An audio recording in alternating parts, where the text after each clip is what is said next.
Hello and welcome to. Please clarify. I'm Kalen And I'm Emily, and we're your hosts. and welcome back to our second episode. Hey, welcome back. We're so excited to have you here. It's the day after Valentine's Day, at least when we're recording this. So we hope that everyone had a great day celebrating all types of love in your life, romantic, platonic, self love, whatever. Happy Valentine's Day to everybody. We are excited to get into today's topic, which is all about grad school. And so I guess to kind of get us going, Kaylin, I would love to know at your big age, along with the theme of our season, but at your big age, what is something that you wish you would have known about grad school? Yeah, I think that's such a fair question. I would say, be grounded in your why. I think really understanding your future career goals, I would say it's not always best, most wise, or necessary to get a grad degree or doctorate. I would say speak to the professionals in your field before pursuing the degree. All things that I did, and for me, it was necessary in order to become a Mhm. therapist to get a post grad, a secondary degree. Mhm. But the gag is, I made more money before I earned the second degree. And sometimes that is very wild to me. I will obviously Yeah. earn more once I become a fully licensed therapist. Um, but it's just I would say to Mhm. people, know that it's not an automatic salary increase, particularly if you get a job outside of your field. But also, y'all know capitalism be capitalizing. Mhm. So even when you are looking for a job in your field, sometimes the money's just not going to be there. But staying grounded has helped me be like, okay, well, the funds are what the funds are right now, Right. but I know that a bigger goal is coming, and I think that has definitely helped me while I was in grad school, and even now as I'm navigating this post grad life. Yeah, what is something you wish you would have known about grad school? Everything you brought up is definitely also like that applies to the position I'm in as well, and I have that viewpoint too. I think and this is specific, I guess, to my PhD experience, but I think can be applicable to anything, any grad school experience. But it's super lonely. And I don't like, yes, on one hand, it's like lonely in the feeling sense, but I think it's really, I was thinking about how much you really are on your own. And I don't think it necessarily should be this way. But I just think that for me, my experience has been that it is this way, like, that's the reality of a lot of the programs, and honestly, that's kind of the opinion of a lot of the professors. It's one of those things, I think, where as I've continued in this program, I've realized how much you really are driving your own work and your own experience, and you can't overcome a lot of the, like, structural issues that happen or, like, the institutional problems, of grad school on your own, so I definitely don't wanna make it seem like that's what I'm implying here, but it really is like, you kinda have to be, as much as I hate this analogy, but you kind of have to approach it like an entrepreneur, and in order for you to, like, find success, like, so much of it is you taking initiative to reach out to people, to network, to bother people, to really, like, take control of your own experience, and again, it's unfortunate because it shouldn't be like this, and then also not all students are equipped to kind of handle that environment for a variety of reasons. That's also like not their fault because that shouldn't be what how it works anyway. But I think like that's something that I wish someone had told me. Like this is going to be kind of like a slightly different academic experience. Grad school is very different. If you want to be able to play it correctly, depending on what your like your goal is, like it can be very lonely and it's very like you're like a student and an entrepreneur in a certain sense, which is kind of frustrating. But that's kind of Yeah. something I wish like younger me had actually realized about grad school. It's not just like go take classes, write your paper, and then you're like that's what you do. Like if you do that, you will not be getting like you will notice that your experience and your outcomes of the degree is going to be like very different from someone who is like treating it more like an entrepreneur. Yeah, and I think that brings up a good point that, like, everyone in your program is also there for you're not all there for the same reason. Right. Mhm. And so while, like, I do think you need to approach it in a very strategic way, know that somebody else might be there because mommy, daddy told them to go. Somebody Right. else is there, to further their career. Somebody else is there just for the heck of it, Mhm. and 1,000 reasons in between. Yeah. So your grad school journey is really yours to make what you want of it, but you don't have Mhm. to do it alone. Right. Exactly. That's the thing is it feels lonely, but know that you aren't and that you can find that community as well. And same, as you said, with PhDs, I always tell people to be quite honest for the most part, if you want to make money, a PhD is not the degree to do. And you will most definitely not. Most likely, you will not be making that much money during your PhD program for a variety of reasons, which we will talk about when we get to funding. But yeah, so it's not the big money maker that most, at least traditionally, it has not been the money maker that I think people really sometimes like associate with advanced degrees. So Yeah. yeah. Honestly, and maybe charge this to my ignorance, but I would say it feels like more and more that you don't quote unquote need a grad degree. It seems like a lot of Mm-hmm. people are requiring like bachelor's, whatever, which is like great too in one aspect, right? Like not everyone has access to post undergrad opportunities, so it's incredible Mm-hmm. that, like, fewer jobs are requiring it. So again, just really tap into, "Do I need to get this degree?" And if your answer is yes, like, tap into, "What do I need to make this work for me?" Yes, yes, Yeah. 100%. And I think something else we wanted to talk about, at least as we kind of frame our conversation, are a few statistics about grad school and higher ed, specifically Mhm. for women of color. As obviously, Kaylin and I fall into this category. And so we wanted to talk a little bit about the current landscape, at least according to the numbers. So Emily and I did we both started our programs during the We pandemic? did. That could be a whole other episode. Yeah. Yes, Hmm. yes, and interestingly, the National Center for Education Statistics has some cool, statistics around pandemic learning, Mhm. and so starting in fall 2020, the first year in which fall enrollment was affected by the coronavirus pandemic, 3.1 million students Wow. were enrolled in graduate degree programs of some kind, including your master's, your doctoral programs, as well as like professional doctoral programs such as law, medicine, and dentistry.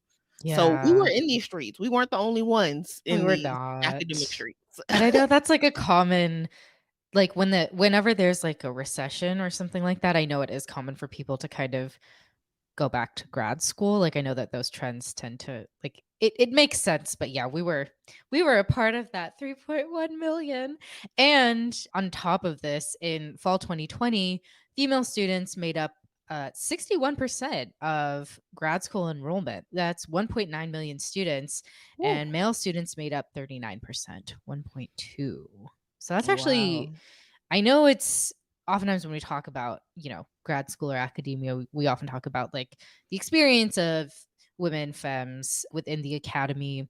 But it's interesting to see the statistics. And as we know, just because there are more female students doesn't mean that the presence of numbers means, eliminates the structural barriers or challenges that women and femmes experience in grad Mm-mm. school. But it's interesting to see that that number is higher than male students, male identifying students. For sure. And I think it's interesting when people speak of like heteronormative relationships. They're like, Right. the male was supposed to be the breadwinner and the male was supposed to do blah blah blah. But we Mhm. see here that women or femmes are like we're dominating. Like we're out Right. here getting Mhm. these degrees and making it work for ourselves. But I also have to question, to your point, does that contribute to the fact that people undervalue grad degrees? Does it Yeah. contribute to the fact that people are like, okay, you got a second degree and Yes. That's the thing is I think women of color, especially as they pursue degrees in larger numbers, the rules change. The people who make the rules speak on it? change. Yeah. And then they're like, "Oh, Well, that's great. Like the goalposts move. You're like, okay, well now I have my degree. So, what else is there? And then they're like, oh, well, you know what? Actually, now we don't really care that much about your degree. We want to Mm. see, insert some sort of like other ridiculous requirement, like entrepreneurial background experience in this job. Like we Literally, really like, want to what does that see, mean? right, like startup experience, which basically is like if you have money to start a business, which it's not. Mhm. So it's again, people will try. You can relate this to like race as well, race and ethnicity too, but they'll try to Yeah. point to a lot of statistics and say like, "Oh, this like means something." And so like we're not saying it doesn't mean anything, but you need to go a little deeper. It doesn't necessarily, cuz based on this we'd be like, "Oh, sexism is not a problem within the academy because 61% of total, grad school enrollments are female," which is not true. So, these are numbers, they're a starting place. There's more to the story though. 100% agree, like, numbers don't tell the whole story, and in thinking about that as well, we had some numbers on race and ethnicity, and of that 3.1 million grad students enrolled in fall 2020, about 55% or 1.7 million were white, Mhm. 12% identified as Black, 11% identified and, like, according to the boxes. Like, this is not Right. exactly how people are identifying. Like, I just want you to know according to the race and ethnic, like, demographic boxes that Right. were selected. Um, 11% identified as Hispanic or Latino, 8% identified as Asian, 3% were identified as two or more races, and then less than 1% identified as American Indian, Alaska Native, and Pacific Islander. Yeah. So, very interesting statistics there. Again, it doesn't tell the whole story, doesn't tell a complete picture, but gives us an idea at least of like who was in grad school during the pandemic, and these numbers are expected to increase across the board. Mhm. But it's just fascinating to me. It's always just fascinating to be like, what do the numbers say versus like what is lived Yeah. experience and what is missing when we don't have Mhm. the context of the lived experience with these numbers. And again, as I was saying about like the boxes, like the way surveys identify people's racial and ethnic backgrounds, as we know, is completely lacking. Right. But Yeah. at least this is a ground, some type of grounding for our conversation Mhm. today. And if you have other more informative statistics, definitely please feel free to share those with us as well. This is coming straight from our Mm. straight from the government, so not always 100% accurate, but we try. Yeah, and based on I did a quick, again, very quick census, kinda take a look at the census I as love well. that. This is about proportional if we wanna go with proportions, but, like, Mm, it's about proportional to the, like, racial and ethnic like, I should say racial breakdown of, like, the 2020 census. yeah. And I think, like, that's actually when I saw these stats, I was kind of surprised, and I wonder if that speaks to my own, like, internalized views of, like, myself as, like, an Asian American. And I Mm. think because so often and again, this is grad school, so this is probably gonna look different at undergrad institutions Oh, for if I sure. had to guess. Um, but I'm so used to seeing Asians as, like, quote, unquote, "overrepresented" within education, and you could Mhm. make the argument that, like, they are in a lot of cases, but obviously that erases the kind of there's the problems that you talked about around, like, the way that this data is collected and, like, the categorizations of the data and Mhm. how across all groups, really, I mean, it's a Truly, not truly. disaggregated data, like, Asian American encapsulates, like, so many different people, but I think, like, that was something that stood out to me, I guess, and I also would Mhm. be curious as well, 2 points, um, if this is broken down by, like, quote, unquote, "domestic students of color and international students," because that adds Ooh, a that's the layer to word. it. That's the word. Yeah, that really does add a layer to it, and actually, like, even within my own grad program, I'm thinking about this. Of the 7 of us who started now there was only 5 of us, actually, so let me say, out of the 5 of us, Mm. I think 2 are international students. Um, so and they would be categorized as students of color. So I think, like and it's not to debate that status, it's just to, like, No, say it's I'm just yeah. curious Yeah. about about that, and then also, I'm wondering about the fields. because I think what I see, Mm. and perhaps why when people talk about like Asians being overrepresented in certain fields, I think it's interesting because in the fields that I've been in, I don't usually feel that way, and I recognize that that's just, like, my own lived experience, but, like, within the kind of especially in grad school, like, in my criminal justice program, there was, like, 1 other Asian, Mm. and then in my, like, concentration at least Mhm. in grad school, in my PhD program, there's, like, 1 other Asian. So it's definitely not to say that they're not overrepresented, Mhm. but it's just to again, wanting to contextualize, like, certain experiences, and I think that that's why when people try to make generalizations with, like, stats like this, it can get you can get into challenges. What about you at your, like, grad with your experience in your Yeah. program? So historically, social work is a field dominated by white women, and that's Yeah. very evident in the classroom spaces that you're going to sit in, at the internships that you're going to be provided. The expectation, given that it is also a heavily dominated women, a heavily dominated femme field, Mhm. the salaries that you're expected to like Mm, put be up okay with. with, expected to, like, build a life out of is wild. The caseload that you're expected to deal with is Mhm. wild. I also think that's why, personally, I see a lot of my Black femme friends looking at macro social work, so looking at, Mm, social work mhm. outside of the clinical setting.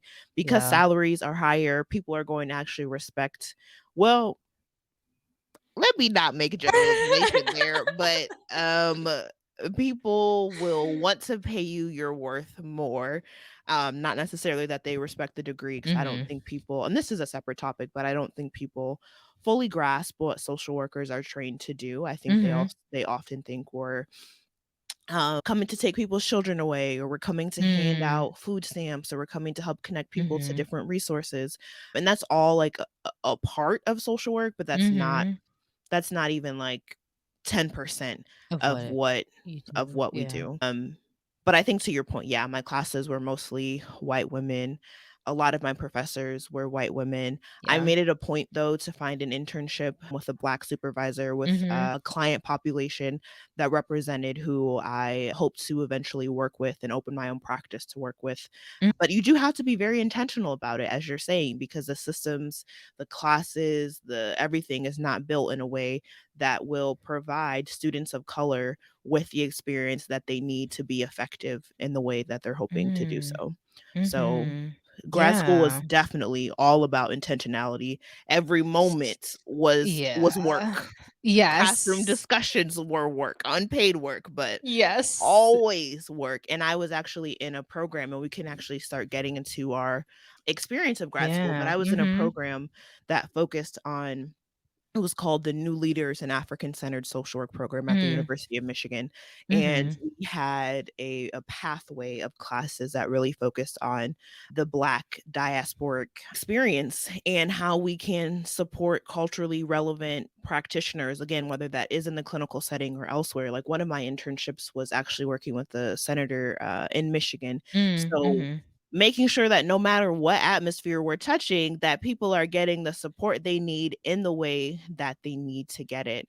Mhm. Um, and so just jumping right into our Yeah. experiences. It was my experience, your experience was during the pandemic, and for me, my classes were fully online except for one class my last semester, and I think we had a total of like Yes, I remember. 5 classes. And the thing is, yes, the thing is the class was about, like, building your resume and, like, Oh, finding jobs, and I'm like, "Baby, this is the one class that could have that been online. definitely it should have been They're online." like, "Nope, you gotta come in person." And yes, they were like, "Oh, no, we need to build community," whatever. I'm like, "Baby, it's the last semester. It's It's the last it's it's semester. not It is what it happening. is." Yeah. But I think for me, it was honestly really helpful to be during the pandemic and Mm, for it to be completely virtual, because I don't know if I would have been as willing to do it in person. Grad school for me was like very much a thing my parents wanted me to do. And I will say they wanted me to do it not necessarily right, like you need to choose a specific pathway and like go do this thing, mhm. but it was more of we got our degrees later in life. They were Mhm. first generation college and graduate students, so their, like, set of anxieties, their experience was completely Mhm. different from me, and they were also in their late 20s when they got these degrees, and so Yeah. for them, it was like, "We also this is now a requirement, we've done it Mhm. first, it is now a requirement for you to get this second degree," and they were really hoping I would do it after undergrad just to keep the momentum up and Yeah. whatever else, but for me, like, especially with someone with student loans, and we'll get into funding a little bit later, Mhm. but I really wanted to be intentional about this process and wanted to make sure that it was going to be something that, like, would actually support my future. So I Yeah. needed a break. I did it. Would I do it again? Mm, would I do school in general again? Ooh, that is a good excellent question. I don't know exactly. Yeah. No, that's But a that really good question. yeah, that's kind of an overview of my experience. We can get into more details later, but I'm wondering for you, Emily, like, what has this PhD journey Mm. been like? Yeah, kinda like Kalen mentioned, I started online as well in fall of 2020, and that entire first year was online. What a time. Yeah, and, like, I think at the time, I obviously felt very lucky to be online because there were some schools who were sending their students back with, like, limited restrictions, regulations, and mind you, like, Forgot about the that. pandemic had been going on like, it wasn't March It was still 2020, it was but still it new was though. it was still very new. There was no vaccine. So like some schools were out here just sending their students back. So I was like, you know what? I do feel grateful that I'm online. I was online for the first semester and then I think maybe like three-fourths of the way or something into the first semester, they're like, yeah, so the second semester is Mm. going to be on completely virtual too. And so that was a little challenging because, and I think I have better insight into this now that I'm in my third Mm. year looking back. But the community building was we tried, but it was just kind of hard for all of us being in our own kind of separate places. Some folks were in different countries and different time zones, Mm. and just like the headspace people were in, not only us but also like faculty members. No one really was like, part of it is networking and getting to know people, but like you can't really do that organically Mm. when you're virtual. And so we missed out on a lot of getting to know faculty members, a lot of conferences were just like things were just different and unsure and unclear. And so when we tried to ask for advice, no one really had advice because they were like, well, we've never had a global pandemic before. So we don't really know what to tell Mm. you about this. Like we would usually say, go to these conferences or do XYZ, but like, Mm. like, Mhm. you'll be fine. That was basically the gist of a lot of the advice that we got. And so I think, like and then in the second year, I was still in classes, but it was like I was back on campus, but it was weird. It was kind of like a weird space because, we were having to test every, like, 72 hours, Woo. um, still wear masks. So, like, it didn't feel quite, quote, unquote, "normal." Um, and then the second semester was slightly more, again, quote, unquote, "normal," but it's still it just the entire experience, I think the way it started, it's been kind of I feel like I've been kind of playing catch up. Um and Mm. still will probably continue to play catch up for a little bit. Like I feel to be transparent, a little bit overwhelmed at like all of the things that I feel very behind on. Mm. So yeah, my experience in my PhD program was very I don't know. I feel like probably representative of what most people who started their PhD programs or like grad programs in general during the pandemic felt in different ways, obviously, but it's probably not a very accurate representation of what if you were going now, like if you're starting, in next year. I don't think that would not be like what your experience would be like, but that was my PhD experience. And my master's program, I realized maybe I should have like talked about this first, but I'll just quickly Mm. say my first master's degree, it was kind of just a financial decision because both Kayla and I, the job that we worked, we had tuition remission as one of the benefits. And I knew that, my mom had always told me, like, you're probably going to need a grad degree. She called it when I was in middle school. It was so annoying. She was Mm. like, you really like, or maybe it was high school as I was applying to colleges, but she was like, looking at BAMA programs, and she was like, you really should think about your like a master's degree because a lot of the researchers are saying that by the time you get Mm. to your professional, like, job application entry era, like, Fascinating. you're gonna need a master's degree to stand out. I think our parents are of, like, similar ages and generation that for them, it was a requirement, like, you needed the grad degree to stand out, to secure a well-paying job, and I don't think that's necessarily the same Oh, today. yeah. Yeah, I was Yeah. actually gonna ask thinking about parents as well, because my adopted parents are white, so obviously their experience is, like, Mm. within grad school Mhm. is going to be very different than your parents. My dad was a first gen college student, though, and I don't know that he's really talked that much about his own experience in so I'd be actually interested to, like, talk to him more about that. And Yeah. then my mom, I believe her father had a degree, her mother did not, though. Okay. So, like, but she has her master's degree. My dad has a bachelor's, my mom has her master's. I realize this Mm. is a point that I think I'll bring up about parents and how that matters in the academy. But Yeah. I feel like you're in a field that's different from what your parents are doing. And so sometimes maybe, I don't know, like, do you feel almost like lonely because you don't necessarily have like that? Mm. Like, you can't, a lot of some people are like, oh, I just like ask my parents about that, and I'm like, Yeah. "Well, that's not my parents don't." Yeah. Well, I will always go back to, and I feel like you're gonna hear this season, like, I'm just trying to stop working. I'm really trying to Right. untangle myself from capitalism, Mhm. and I know they probably think I sound crazy every time I say that, so I think that part of it feels lonely, like someone who's like, "Oh, there are no more pensions, there are no more, like, Mm, reasons mhm. to be at a full-time job," and I think for them when I'm, like, making decisions to either leave a job or to do a job that they haven't heard of, like, they're like, Mm. why did you make that That seems decision?" yes. But it's because there's no real blueprint anymore. You have to make the decisions that are gonna best serve you, um, in this Mhm. future moment. There's no, like, "Let me hang on to this job for 2 to 3 years because I might get some benefit from that," like, maybe you Right. will, maybe you Maybe won't. you won't. So I think that part feels lonely, but they've never been like, "You need to study this," or like my dad Mm. is a judge. My mom has her master's degree in like human resources, and I'm actually doing a little bit of like HR work right now. So that was Mm. cool to be like, "Oh, I'm doing this." And she's like, "Wow, I've actually," funny enough, she's like, "Actually, I've never used my HR degree. Like I've never done anything in that, but it's cool You that know you what? are." Yeah. Yeah. Um, I so love I think that. that feels lonely. Does any of it feel lonely to you?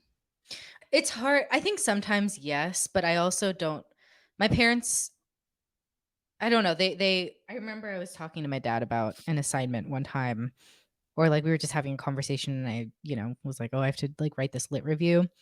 And he Mm. was like, "What is a literature," like, he was like, "What is a lit review," basically. Mm. And so my mom knew, but my dad didn't know, and so I think that I don't feel as lonely necessarily, because I think they always try to help me, but sometimes I'm like, "Okay, but I need the, like, unwritten information. Like, what is the unwritten rule of this?"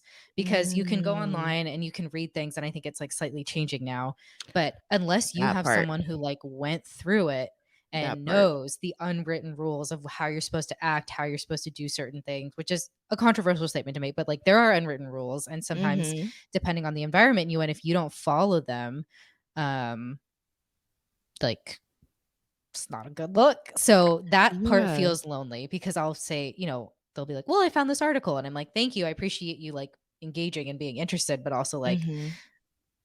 is it weird if I do this? Like, is there an article out there that tells me something like that?" Mm. And so Do that you part feel feels that lonely. now, or did you feel that more in undergrad, or both? I think I felt that in both. Mm. Yeah, because the academic landscape changed so much. My mom, again, they really tried, but it was like it did feel kind of lonely, I think, at Mm. times. And it wasn't, Mhm.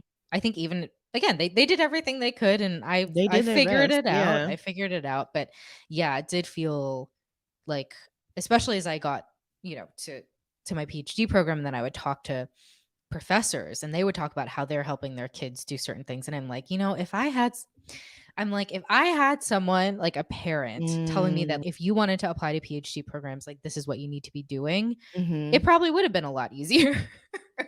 That's real. And there is, like, a stat that says, like, I think a fourth of tenured faculty members, have a parent with a PhD, at least one Ooh, parent with a grad or PhD. So it's like, it is very much it makes a difference, like, having a parent who has a grad degree, like, really does make a difference for for a sure, because variety of reasons. yeah, Yeah. your, like, world of opportunities looks Right.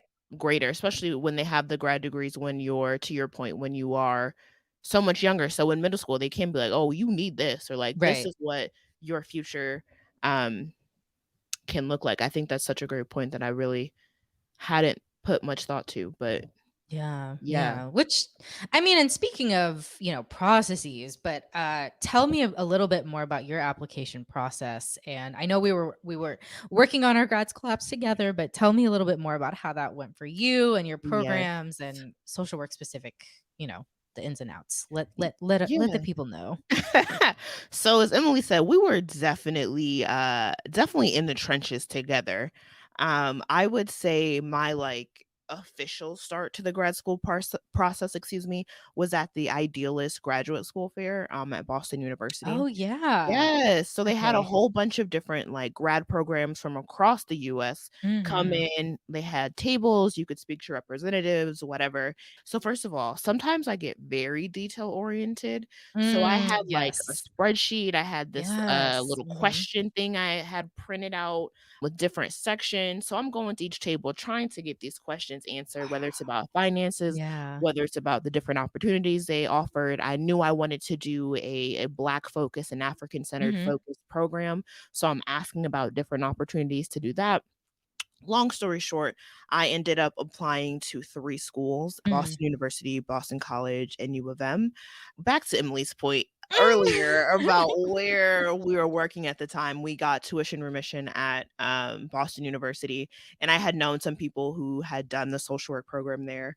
Actually, one of the girls who ended up at my program at U of M, we ended up there together. I met her at, like, a Oh, really? BU yeah, I met her at a BU social work event. That's so funny. This is hilarious, but I sat in on a class and I was like, "This ain't for This me. is not it. Yeah. This ain't for me." Mhm. So, it was between BC, and U of M. The aid was honestly once I factored in, like, housing, the aid was very Mm, comparable, okay. but BC didn't have that Black-centered Mm, program that I was looking for. yeah. And it was also the pandemic. It You was, were not like, happy in March. Boston. I wasn't happy in Boston. I was already at Yeah. home in Michigan. I was Yeah. like, the easiest decision is really just to U of stay. M. Yes. U of M, I knew I wouldn't have to pay rent. I knew if I needed to end up, like, traveling to campus, I live maybe 15 minutes from campus, so I knew it wasn't gonna be, um a big deal. And for me, like, the reason I chose social work is I've known since I was young that I wanted to be a therapist, a psychologist, a Mm, psychiatrist, mhm. something like that. As I said, and I think in season 1, medical school wasn't for me. That wasn't Yes. for me. Mhm. So it became between psychology and social work. Yeah. But I love that social work as a discipline really tries to take into account a person's environment, Mm, a mhm. person's, like, understanding of their context. I think psychology Yeah. doesn't always do a great job at doing that. So that's Mm, how I mhm. chose Yeah. psychology. That's how I chose U of M. I'm wondering how did we get to Brandeis? Yes, that's a very good question. So, I am honestly trying to remember when I first decided I wanted to apply to PhD programs because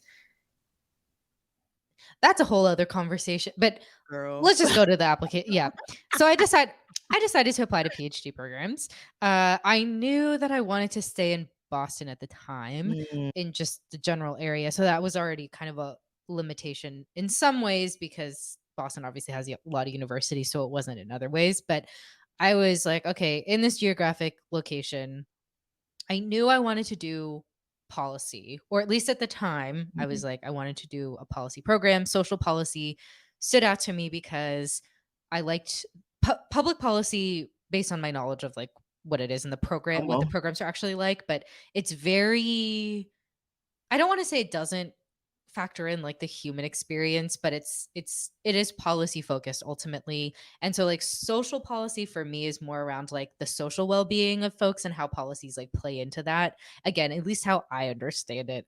I'm sure some scholars could debate me about this, right? But like in my so that's what really attracted me to the social policy programs, because I was like, ultimately, the reason I care about policy is because I care about the impact that it has on people, and so I want to know about the Mm, social aspect I love and that. the social welfare of I this. love that. Um, and so that limited me to 2 schools because there's only 2 Woo! social policy programs in the greater Boston area. You're kidding me. So that was Harvard and Brandeis. So I applied to both of Wow. them because, like I was kind of in my shoot your shot. I don't think I Shoot your actually shot. ever thought I was going to get into Harvard, but I was like, I want to apply. I want the practice. I want to try and, just at least like see what this is like. Mhm. Um, and so those are the 2 programs that I applied to, and then the other 2 that I was thinking about, or that I ended up applying to, one was at UMass Boston. It was the global PhD in global inclusion and social development. I love UMass Boston as a school. I really liked the way that program sounded, and I did get into that program, but they didn't offer me any funding. So Gotta go. that was the other program, and then I also applied to a PhD in social work at BU. They were I like the didn't know that. last, yes, that it was like an interesting, because I was like, "Oh, I might as well apply." I Fascinating. I had talked to a lot of faculty members in the social work department at BU, and I knew someone in my master's program at BU. I had a class with someone who was in their PhD in social work program, so I had like talked to her a little bit. And so, um but they ultimately, so like, you submit your applications. I think like you, I was really organized with this. I was laughing or like kind of smiling when you were talking about your sheet of like notes and stuff for the grad school fair, because that was me. Like I think the not the year that you went, but probably the second year, when I was Mm. still working there, I went to a grad fair and I had printed out like four or I think that's when I five. went.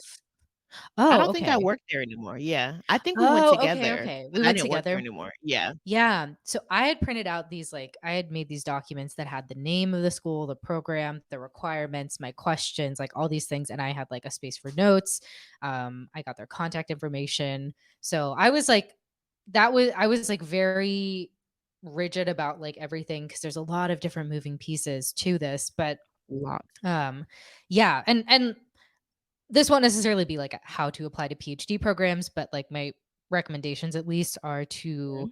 really, one, decide if you actually need to go to a PhD program, but two, if you've made that decision, you're going, like you want to try, to really focus on fit of program. Because what I did was I made an effort to like talk to as many people as possible, whether that was students, faculty member, academic programmatic coordinators of the programs, and they gave me, most people responded, and the people was able to have conversations with gave me a little bit of more insight into like what they were actually looking for. And across the board, it Mm. seemed that fit and faculty support, which kind of goes into fit, is like one of the biggest, like the most important things outside of your like ability, as they would evaluate you, but your ability to do research. So, because you could be a very accomplished researcher with a great GPA, great GRE scores. And if you're a sociologist applying to an economics PhD program, it Mm. doesn't matter what school you went to. It Mm. doesn't matter how well you did on GRE. They're like, this is not the program for you. So, like, fit is very important and showing that.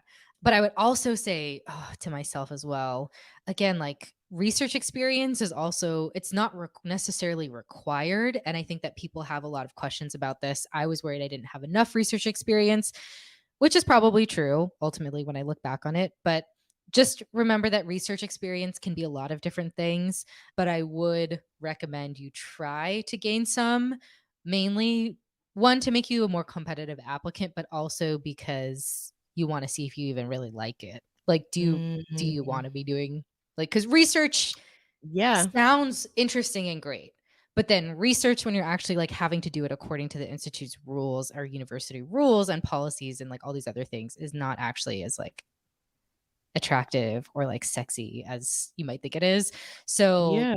that's something, all that is to say, use the like leverage those connections, those conversations, and like figure out if this is actually what you want and are these schools the schools that you want to be applying to, because ultimately I would say, unlike with undergrad schools, I would be like more strategic in the grad schools that you apply to Mm, personally. mhm. I know some people who applied to 10 plus, but like that is a lot. That's a lot of applications. Um Yeah. and I don't know if I could have applied to 10 PhD programs, honestly. You knew me. 4 was almost like Literally, too cause much. Like yeah. It goes back to your point of fit. There's no way that 10 universities have everything that you're looking for or have the environment that you're looking yeah. for. I would also tell that to college students, like, be be more strategic about what you do with your life. Yes. Just across the board, just be more strategic. Take the time to think about what you wanna do, how much it's gonna cost if you got the funds to pay for it, if you actually Yeah. want to be doing it, like, I feel like that's what I would tell above all else. I think I would tell myself, "Just be more strategic about Yeah.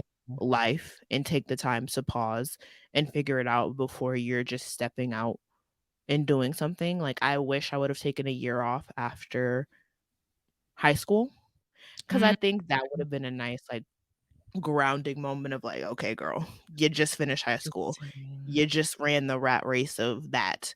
What are we doing next? What do we actually want to do next? What do we wanna invest our time See, and money into?" Would my yeah. parents have allowed me to do that? No. No, it's No, but it would have been nice. we could talk about gap years for sure. Cause see, I did that and we don't have to get into that now, but I actually feel like the experience I had a great gap year work experience. Remind me when you did that. I did it after high school. Mm, So after high school, but the thing is though, I had already applied to colleges and had committed to a university my senior year of high school because everybody else was doing that. And my parents, again, to your point of like, I think the only way they would have let me do that is if I did what I did, which was apply to colleges and mm, defer my enrollment. mhm. And so to some extent, yes, it was a year of like being off, but also it wasn't, because like my path was very clearly like, okay, well after this you're going to college. Like it was kind of like Mhm. a detour to the same destination. It wasn't actually an exploration, a true exploration year, because I think a true exploration year would have been me not applying to any colleges senior Speak year on that. and then working and then seeing, because honestly I actually think I probably wouldn't have gone to college right Mm, after. Like, I think back to where I was in that after at the end of that mm. gap year, I wanted to keep working and getting experience, and I actually think eventually, again, this goes back to, like, everybody's path. Eventually, I would have been like, "Okay, I need a college degree to, like, be paid what I wanna be paid or, like, to do a certain job." But Mhm. it would have been a much different experience. I probably would have done community college. Like, we don't have to go down the regrets But road or you anything, but I know it, like, actually. it would have been different. And so it's interesting hearing you say that too. In terms of being strategic, are there any like how did you financially handle applications, grad school? Like how did you Mm. think about that? Mainly applications piece, I guess. Like how is that for you? Yeah, so I got waived application fees for all 3 of the schools that I applied to. I got 2 of them because of our AmeriCorps, like, program. They're like, you need this. Yeah, literally, they're like, "We know you don't have any money." So 2 were waived that way, but then being at the fair, I got a U of M waiver, and so didn't Nice. have to Yeah. pay for that. And honestly, I would say a lot of schools offer application waivers, Yeah. whether that's because you're going to a grad fair, whether that's because you attend a webinar. Like I know at U of M, there are a couple webinars you could attend and like get a fee waiver. Mhm. Sometimes all you gotta do is ask, like, "Baby, Yes. I Mhm. don't got this $300, like, Yeah. what we gonna do about it?" And they'll be like, "You know what? Here's an application fee." I mean, an Yeah. application fee waiver. Mhm. So that was that piece of it. Definitely to the application piece, take advantage of any fee waivers. I know it's obviously can feel very uncomfortable sending an email and asking about that or just asking someone in person, but the worst they can say is no. Mhm. And I think like that was something that I also didn't realize, so I think for my applications, I also had a fee waiver because of my AmeriCorps affiliation. They also had, like, Literally. one for City, so just, like, look at their website, see if they have any of those. So yeah, it saved me, like, $75 or something like that on that application, but then also, same as you, when I went to a grad fair, I met an admissions person. I think this was UPenn specifically, which I didn't end up applying Mm. to, but she gave me, like, her card, and she was like, "If you email me, I'll give you email me, let me know you met me at this They fair, and love I'll send giving you." away They fee really waivers. They do. love it. But they also, and then, like, I had a mentor who he had gone to their master's, UPenn's, like, master's program in social welfare, and so they had, like, an alumni code waiver. So, like, they have lots of different Mm. ways that you can get your app waived. So just, like, you can do a little research, see, and, like, Mhm. access any networks or people to see if there's options that, like, maybe they're not talking about on their website. And then the only other thing too, especially as it relates to, like, the GRE that I wanted to mention, like, you can definitely ask, but just allocate enough time for you to get an answer, because that was something I remember with the GRE. I was curious if I could get part of the fee waived, but then it was Mhm. like, "Oh, well, like, you have to submit it, and then you'll wait, like, 4 to 6 weeks or something." Like, it was, like, a long time in between signing up and, like, knowing whether or not you would be approved. So, Mhm. just allocate, it might have changed since then, but just allocate enough time to taking care of that and making sure that you're not, like, the day of registering, you're, like, trying to figure out, because you never really know. And then there might also be, I know one of my friends who worked at a different nonprofit, like, she had kind of professional development type funds from her work, and so, like, she was able to use that money to pay for the GRE too. So ask around, be creative, but that's the main thing. Yeah, so it's interesting to me that you mentioned the GRE because I truly forgot, like, that's a large reason I didn't apply to other master's programs or even honestly to a PhD program. I ain't got no more testing in me, Emily. I The don't test have it. is, I yeah. don't have it in me. And so the social work programs I applied to, they only needed your transcripts, 3 letters of recommendation, Okay. and then, like, the That's application, and which included probably, like, an essay. okay. And again, babies, y'all can recycle these essays. Yeah. Yes, especially when Mhm. they're asking very similar questions. Never get too specific where you Right. can't recycle. And change the names, double Or check the change the names. names, exactly, or maybe you, like, leave room to insert a name of a program or a professor, but I believe Yeah. in not doing too much work. We Yeah. already working every day. Also, sometimes when I say stuff like that, I'm like, "Girl, you sound mad lazy, like, why would you say No. that?" But every day is a job. It's Yeah. a job. Yeah. And I also think that maybe before our experience working in college access, I would have been like, "Oh, it does matter." But then you actually see how people read Come on. applications. And I'm not saying that they don't read your essays, or that it doesn't that a good essay can't make a difference, but oftentimes the reality is they're spending, like, these people who are reading your essays, again, it might be slightly different for grad school, but, like, in PhD programs versus, like, law school or med school or something, but, like, oftentimes it's True. like they have too many people, that they have, like, a lot of people they're reading applicants they're reading, and to be quite honest, like, they're not spending hours looking at your Mm-mm. application. And as long as So, you're answering the general question, get to the yeah. heart of the question that's being asked, you Yes. can recycle the essays, like, that's fine. And no social work programs are there, like, The one none of you them know what? require, I or don't know, the ones I applied to. okay, okay. Again, go ahead and look at that requirement, y'all, but for me, it was a no. Yeah, So, yeah. I was thankful for Oh. that, and to your point, and I love this conversation. I think I love hearing more about your experience because research was another thing, like, I knew I wasn't going to be Mm, participating in, and honestly, my senior year of college, I considered doing a psychology thesis? PhD, Oh, or okay, okay. yes, or Like, a straight in. Oh, PsyD, okay. and I had talked to lots of different people, and the PsyD was sounding more like up my alley of not having to do the Mm, research, but okay. the fact that you often will not get the same funding to do a PsyD, I was like, Yeah, "Baby, I already have loans, I cannot be taking out more." yeah. Um Will I go back to school eventually one day? Perhaps, Mm. Would but it be PsyD or would it be PhD? it would be You know, we wherever don't have the to think money about is, that. wherever Okay. wherever the money is. JD coming soon. I'm screaming. My dad keeps saying that, like, I'm like, "Ooh, But that big law life is not for we it's could talk about not that. It's not for." for us though. I'm sorry.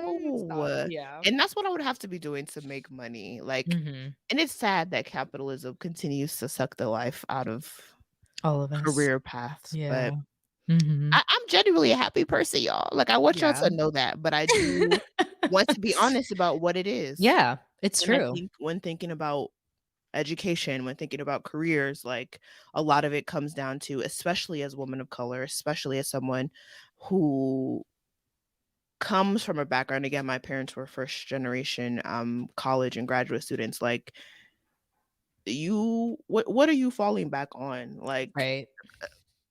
so you do Yeah. have to be strategic about it, and I would say capitalism often wants you to feel shame about that and shame about the Mhm. choices you have to make, the jobs you have to take on. People will call you elitist for trying to work at Mhm. a job that pays you enough money in order to pay your student Mm. loans, in order to pay your Mhm. rent, like, there's a lot of shame around that, and I Yeah. hope by having these conversations, by joking about it, by whatever, Mhm. that we can destigmatize some of the shame that exists with living and surviving under Yeah. capitalism.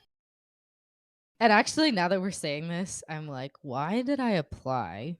Like, I'm saying this and I'm like, "That sounds exhausting." As you were talking, I'm like, "Oh my god, that sounds so Why tiring." did I do I that? also think it's interesting, like, and definitely correct me if I'm wrong, but your relationship to grad school feels different than mine, like, Oh, say more. Okay. yeah, I saw grad school as a means to an end, Hmm. and it almost seems as if you, like, you Mhm. not that I didn't opt into grad school, but, like, it seems like this was more of an intentional choice for you. Mm, I It was see what you're like, saying. Yeah. I need to do this, like, I have to Yes. do this." I And the think way it you can, like, was, yeah. talk about it, I'm like, "Girl, I was just trying to get through taking the classes, whatever." And you're like, "No, like, do this, and do this, and do this." I'm like, "Baby, just apply." No, that's a good observation, and I would say that for my first master's degree, that was my approach. I was like, "This is a Mm, very practical decision," mhm, um, and I was like, "This is the one program I'm applying to because it is what it is, and I needed to be paid for." But PhD programs, it was definitely a choice. Like, I think wanted I'm like, "Do I still want it?" Maybe, but I wanted to get a PhD. Like, I was like or at mhm. least I thought Yeah. that that's what I Yep. wanted at the time, and so I was. I was, like, pretty invested, and honestly, maybe that's why I got into some of these programs. Like, I'm not saying that I am not qualified Mm, necessarily, right? But I am wondering if, like, there would be a way to compare applicant experiences, like, because 'cause I'm like, mm, did other people do? I'm sure there's, like, some people who did the level of, mm, like, networking and work that I did. But also, I'm sure there's also people who just are like, "Here's my application." I'm not like, mhm. it is what it is. Yeah, yeah. Um, so I think that is a decision, you do have to make. And would I make the same decision again? I actually think again, I know it's like not there's no point in like saying regrets. I don't I'm regret it. screaming. I would just say wait. I wish I would have waited, I think. Ah, I say that that's now though. say more. Why do you think that? Um And it might just be because of where I am currently and how I'm feeling about my program currently. That's real. Uh, I think I needed more time to actually think about the subject that I wanted to do, and like if I wanted to actually do it through a PhD.